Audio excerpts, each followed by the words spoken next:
આપને બધાને જાણકારી છે જ એ પ્રમાણે આ રેલવે તંત્ર દ્વારા ભારત સરકારની એક પરંપરાગત રીતે ચાલતી બેઠકનો એક ભાગ છે. લગભગ દર વર્ષે આ પ્રકારની બેઠક પશ્ચિમ ઝોનના વડા સૌરાષ્ટ્રમાં આવીને કરે છે અને આપણા વિસ્તારના બંને ડિવિઝનો રાજકોટ અને ભાવનગરને લગત સમસ્યાઓ અને રજૂઆતો એ સાંસદો પોતાની પાસે હોય એમની સાથે કરતા હોય છે અને અગાઉ જે કરેલી હોય એ અંગેની ચર્ચા કરતા હોય છે. એ પ્રકારે અત્યારે પણ આ મિટિંગ સંપન્ન થઈ છે. એમાં કેસરી દેવસિંહજી અને રામભાઈ બંને રાજ્યસભાવાળા અને ભરતભાઈ, હું અને આપણા જે જુનાગઢથી અમે બધા હાજર હતા. ખાસ કરીને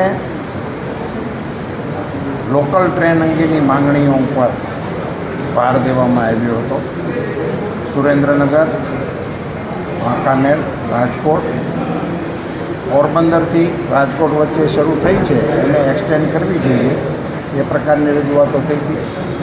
બધા જ સાંસદોએ મોટે ભાગે હરિદ્વારની માંગણી કરી છે અને એને એક્સટેન્ડ કરવા માટેનો પ્રયાસ કર્યો છે.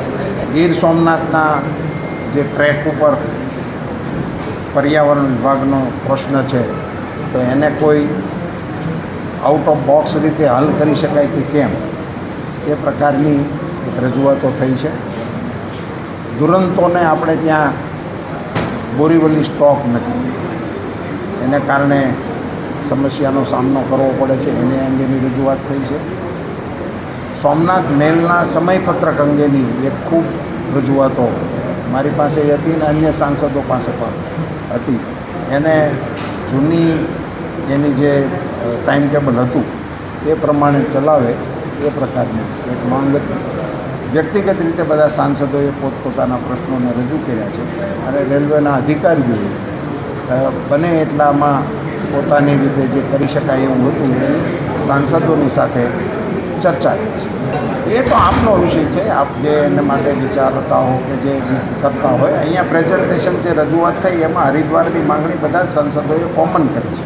એ અંગેની એ ચર્ચા થઈ છે પણ એમાં ટેકનિકલી એ સંભવ નથી એવું પ્રબંધક શ્રી મુખ્ય ચેન્જ ટ્રેનની અંદર આવવાનો છે એ વાત એમણે કહી છે અને એની જાણકારી પણ એમણે આપી હતી. નવા રૂટ પ્રમાણે એ ચાલશે ત્યાંથી. એમાં એવું છે કે પહેલો રૂટે ચાલુ નહોતો, એ રૂટે બંધ હતો, હવે એ રૂટે બ્રોડગેજ થઈ ગયો છે અને પહેલાં જૂનો સોમનાથ મેલ ત્યાંથી ચાલતો હતો.